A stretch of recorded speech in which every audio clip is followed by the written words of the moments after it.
Hi, I'm Danny Karenner with Central Florida Lifestyle. Today I'm here with Dana Nichols, Executive Director of the Cannonball Kids Cancer Foundation. And ever since attending their Ripple Effect Luncheon a few weeks ago, we had such a great time that we thought we'd come in and interview her and pick her brain about this wonderful organization. Dana, how are you today?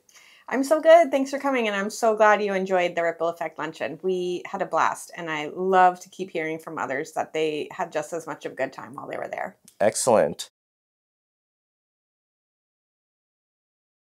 I have been working in nonprofit and in my community here in Central Florida for almost 20 years, since 2005. And so for me, I always want to be part of the disruptors, the people that are taking the system as is, looking at it and thinking that's not good enough, we need to do better. And a couple of years ago, I started learning about Cannonball Kids Cancer. I was just enthralled by the brand, by the messaging, by this is the problem and here's how we're the solution, that we take this money that we raise and put it directly into funding research, going all the way to the source of how we fix a problem. And just knew I needed to be part of it, and was so excited about 2 years ago now when the executive director position opened up. I just knew I had to go for it. Yeah, absolutely. And I think more than raising awareness for pediatric cancer, we are raising money for research. We are making a difference in what is available for treatment options for kids, often when there are none. So we're an organization that is less than 10 years old, and to date have given out more than $3 million to treatment options for kids. 684 treatment options. Those are children who got on a clinical trial and got an option to save their life or to help extend their life with their family that never would have been there if we didn't exist. So it's huge. We give out more than 32 grants in the time we've been. And last year we were able to give out over $1 million in funding. That's our grant process in action. And then also that was $300,000 in new grants as well. So those are some pretty big numbers from a homegrown organization here in Orlando. We do two things, and two things well, right? We do education and activating people to make change, and we fundraise to give out funds for research. So this year, at the end of the year, we're in the middle of our grant process. We will give out $600,000 in new grants, which is awesome. And then in January, we'll start fundraising again and start reaching out across the country to get the most innovative, brightest minds submitting their applications so that we can do it again next year and give out even more money. Yeah, absolutely. We fund all across the country. We're coast to coast in California. We're at Stanford and UCSF. We're at Dana-Farber in Boston. We partner with CHOP. But how we do that, each year we have an annual grant cycle. In the spring, we'll open for people across the country, our researchers looking into the most innovative research. They will put in their letters of intent, and the staff and our scientific advisory board will review them and invite those back that are meeting our criteria for a full application process. And then we partner with those people for 3 years each, our grants, once they're awarded. So we're with them through the process. Our Young Investigator grant is looking towards keeping the youngest, brightest minds in there, protecting their lab time so that they get to a clinical trial place and are able to expand on their research. And then our clinical trials are giving the seed funding that these researchers need to get started on their projects. Our scientific advisory board are researchers, doctors, innovators in their fields that are also looking and scoring at the grant. We always joke, but if you tell me you've got this great way to cure cancer, I believe you. I'm not a brain surgeon. I'm not an oncologist. And so our scientific advisory board are the ones coming in, looking at it, knowing what is really good, interesting research. So we partner in so many different ways, from actually getting the funds out to researchers across the country to having them be the ones that are helping to develop our standards for where we're funding. We always say that we want to educate people for change so that they get activated to do something. Awareness itself is not enough. Awareness is, I know there's a problem. Being educated means, I know there's a problem, I'm not looking away, and I understand how I can be part of a solution to that problem. And so we tell real stories These are horrible, don't want to look at these problems sometimes. Childhood cancer is brutal. And we know that people don't want to be part of this conversation. So what is very important to us is that when we're talking about families and their reality, that everyone that understands what that can look like understands that they have a role to play in making change as well. We have quite a few different education campaigns that always tell the reality of childhood cancer, and we've just debuted a new one this September, our One Size Doesn't Cure All campaign, really highlighting this disparity of what's available for children in treatment versus the adults and versus what all of us think is out there for when kids are sick. Yeah, I mean, I think we touched on it a little bit. Pediatric cancer is a brutal, difficult topic, and it is much easier to look away and pretend it's not happening to you. And then, God forbid, it does happen to you and is in your family, and you're hit with this realization that there are not enough treatments available to you. So we're always fighting for people's attention, not because it's not a great cause. Everyone agrees that this is a mission and a cause that we need cures for cancer. But it is really hard to dial into the reality of what our families are going through. And people don't want to do that sometimes. The other thing we find is there are some larger organizations that do wonderful work and put out cure rates for cancer. So let's say pediatric cancer has an 80% cure rate, which is true for leukemia, one type of leukemia. And what a lot of times people don't realize is that there are 12 different types of childhood cancers, and they function very differently than adult cancer does. There's not breast cancer, colon cancer, prostate cancer. So you have these 12 types, and we hear this wonderful statistic from large organizations about a cure rate, and that's for one of these 12 types. Many types of childhood cancer have no real long-term treatment.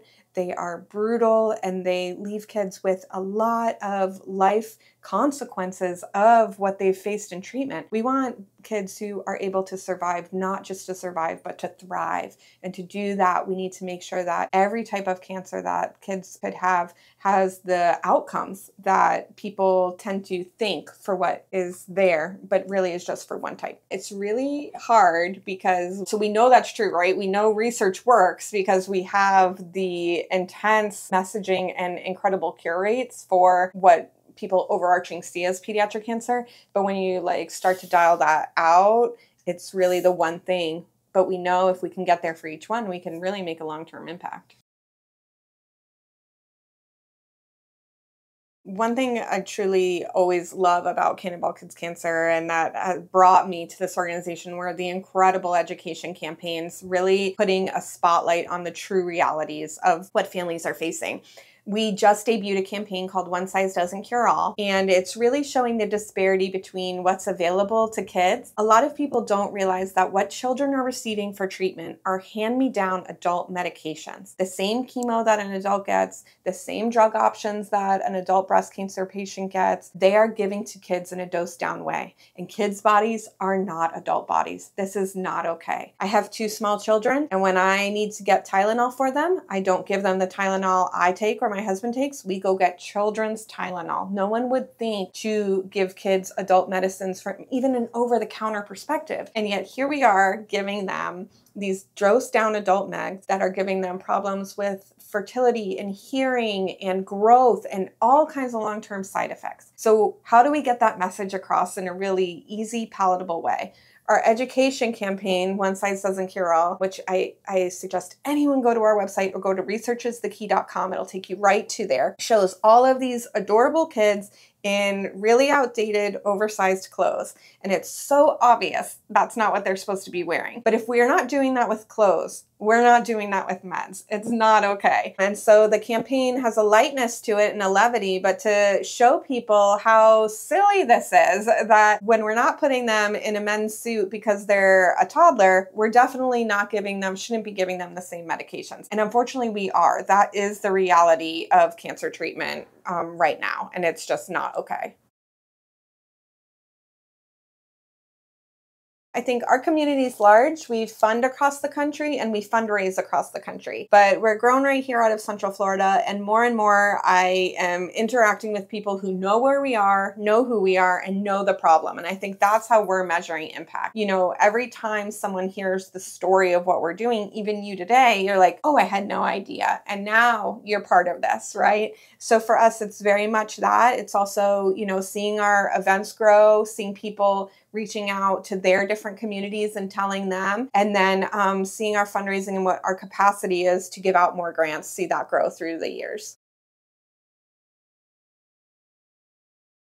We, again, love to take people from that education mode into an activation. So our campaigns are very shareable. We give out a lot of information, whether you're on our email list or our social media, so that you feel empowered to share and start the conversation. We have a lot of fundraising activities that are easy. And when I say that, I mean philanthropy should feel easy and should feel like it's part of what you do in your everyday. So we do things like Party with a Purpose. Maybe you already have a book club, or you already have Friendsgiving every November, and you can plug in there some fundraising and philanthropy in a very easy way. We make that palatable, we make it fun, and we make it something that people want to engage others in. Because I think what is really important about our organization is that we recognize that when you have a difficult topic, when you have a heartbreaking topic like we do, you can't let people go it alone, because they'll listen, but it doesn't make them feel connected. And so for us, it's very important that our volunteers, our supporters, feel like they're part of a community in our fight and feel connected. And that's where hope comes in. And that's where you feel like you can take that awareness and turn it into an activation and being part of a change. Yes, my favorite question. We have two great events coming up in the next couple months. You mentioned that you all just came to our Ripple Effect, which we loved, and will happen again next September. But just on that same runway, we have Sarah's Clays Against Cancer coming up on December 1st. It's a clay shoot. It'll be at the OK Corral in Okeechobee, Florida this year. All that information's on our website, and it's a really fun day and a big networking day for the construction industry, and a great way to get plugged in, have a good time, and raise a lot of funds. We also do an annual gala. Our gold gala is going to be at the Alfond Inn on May 18th, 2024. Lots of time to get involved there. It's a beautiful evening. We make sure that people understand the issue. We usually have a researcher there who we funded, who's able to tell their progress on their project. So you get a whole scope of what we do. And then we also have a lot of great food, dancing, fun, auction, all the good stuff that comes with a gala evening. Our founder, Melissa Wiggins, believes a lot in a Mother Teresa quote. She loves it. And it basically says, I can't change the world on my own, but I can cast a stone that causes many ripples. And so a lot of what we do at Cannonball is interwoven in this idea of the ripple effect. And so that name came pretty easy to us in our minds. This idea that your one small impact can have big action. That I don't need to be a person, because I'm not, who can name a hospital building after myself. And I'm not a person who can fund an entire clinical trial grant. That's $200,000 we give out for that grant. A young investigator grant is $100K.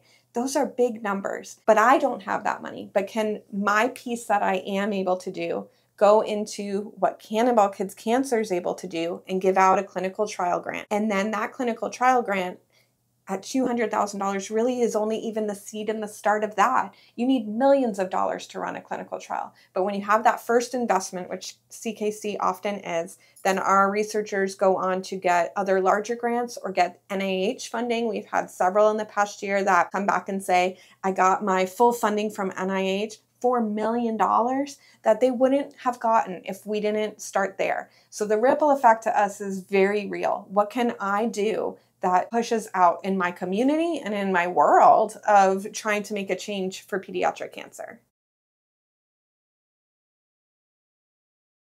No, thank you so much. We have so much good stuff coming up. We love being part of the Central Florida community, and anyone who wants to learn more about our campaign could go to researchisthekey.com or go to cannonballkidscancer.org to get involved in anything we talked about today.